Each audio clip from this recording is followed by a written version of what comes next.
Shalom, salam sejahtera dalam kasih Kristus.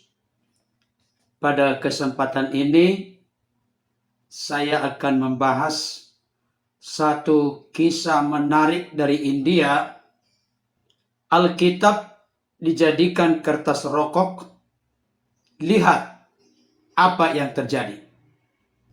Saudaraku yang dikasihi oleh Tuhan, karena kisah ini begitu menarik, saya berharap dan mendorong Bapak Ibu Saudara untuk berkenan menonton atau menyaksikan secara tuntas, sehingga benar-benar mendapatkan satu mutiara kebenaran di balik dari kisah menarik dari India ini.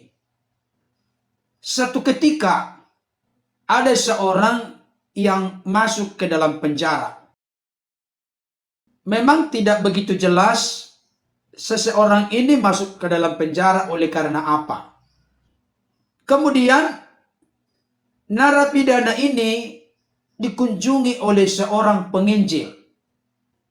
Ketika penginjil ini berkunjung ke penjara, sang penginjil membawakan sebuah Alkitab. Dan Alkitab ini diberikan kepada seorang India yang ada dalam penjara atau sudah narapidana tersebut. Narapidana ini menerima Alkitab tersebut. Kemudian penginjil pun pulang ke rumahnya. Tetapi ada sesuatu yang menarik perlu menjadi sorotan perhatian bagi kita. Ketika narapidana ini telah menerima Alkitab, hatinya sama sekali tidak ada niat untuk membaca Alkitab. Bahkan beliau bertanya-tanya dengan heran, buku apa ini? Isinya apa? Aku tidak tertarik sama sekali. Tebal sekali. Dan dia melihat kertasnya tipis-tipis. Tapi karena halamannya begitu banyak, sekalipun kertasnya tipis, akhirnya jadi tebal. Ya, seperti ini. Ini kan kertasnya tipis-tipis. Tipis sekali. Karena memang halamannya banyak, akhirnya jadi tebal juga, kalaupun kertasnya tipis. Saudara dikasihi Tuhan, dia tidak punya ide sama sekali tentang Alkitab tersebut mau diapakan. Dia sama sekali tidak berminat untuk membacanya.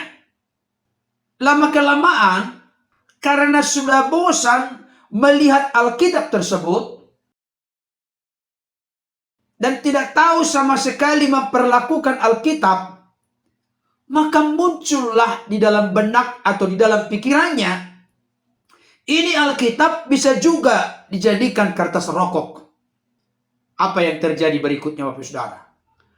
Beliau pun merobek lembaran Alkitab itu dan menjadikannya kertas rokok.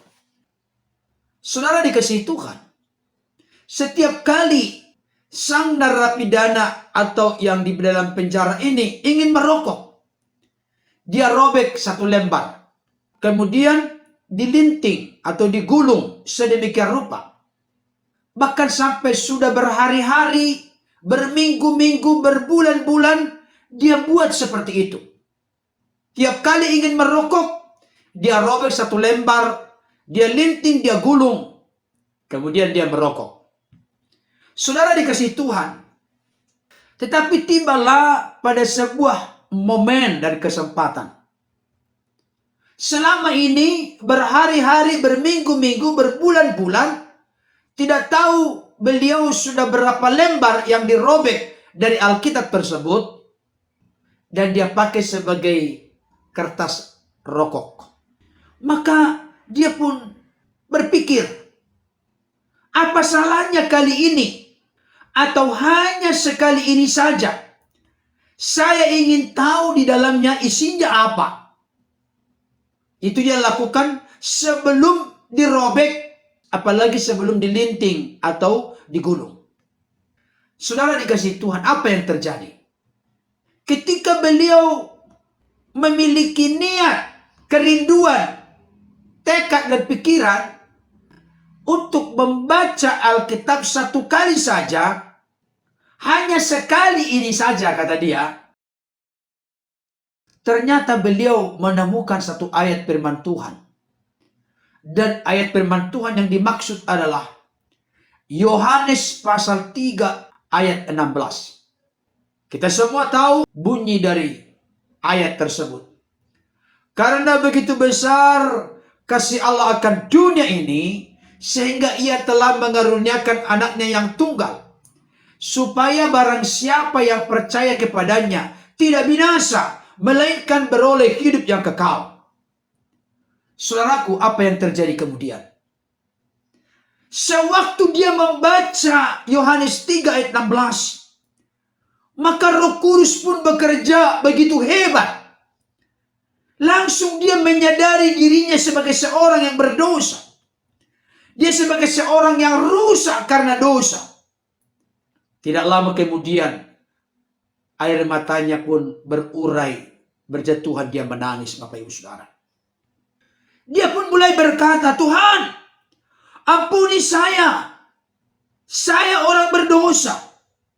Dia ingat dosanya merobek Alkitab, lalu dipakai sebagai kertas rokok. Saudara dikasih Tuhan, sejak saat itu, oleh karena Roh Kudus telah bekerja, dengan dia membaca Yohanes 3 ayat 16, sejak saat itu dia menyadari dia orang berdosa. Dan saya kasih tahu, Yesus berkata, ketika Roh Kudus datang, ia akan mengisapkan kamu akan dosa, kebenaran, dan penghakiman.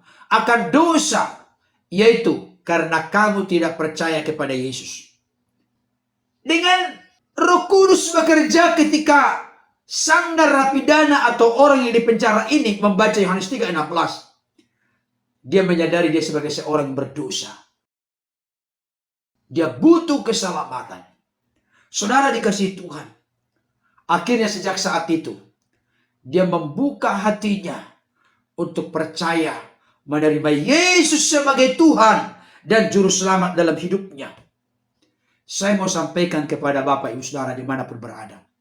Hal ini menunjukkan dengan sangat jelas bahwa firman Allah, firman Tuhan itu memiliki kuasa yang sangat besar. Ketika firman itu dibukakan, diterangi oleh Roh Kudus.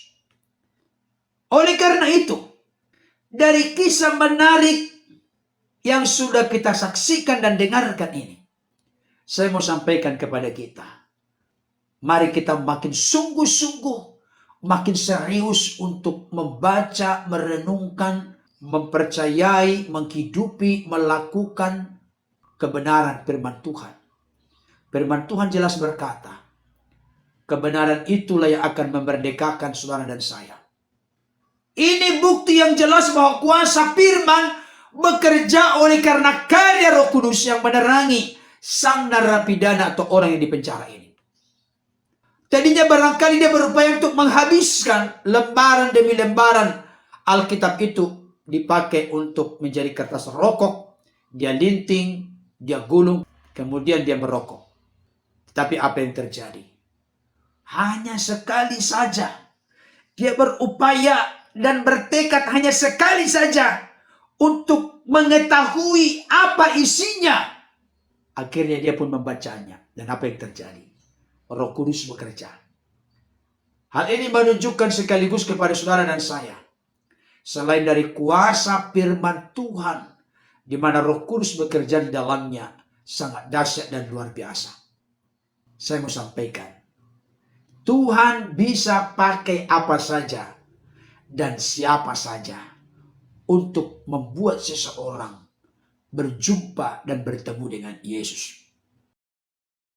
Di sisi lain, kita semakin diyakinkan dan diteguhkan Bapak Ibu Saudara, bahwa segala tulisan yang diilhamkan Allah memang bermanfaat untuk mengajar, menyatakan kesalahan, memperbaiki kelakuan, dan mendidik orang dalam kebenaran. Dengan sang narapidana yang dari India ini, di mana dia sedang ada dalam penjara, Dia membaca Yohanes 3:16. Roh Kudus bekerja sedemikian rupa menyatakan kesalahannya. Akhirnya dia terbuka percaya menerima Yesus sebagai Tuhan Juru Selamat. Saudaraku dikasihi Tuhan. Mari Bapak Ibu Saudara dikasihi Tuhan dimanapun berada. Jangan pernah ragu dengan Alkitab kita ini. Karena kuasa firman itu dahsyat dan luar biasa. Yang penting kita percaya, terbuka dan sungguh-sungguh meyakininya. Percayalah, firman itulah yang berkuasa. Membuat kita bertumbuh, berubah, makin dewasa. Sehingga hidup kita menjadi serupa seperti Kristus. Tuhan Yesus memberkati. Amin.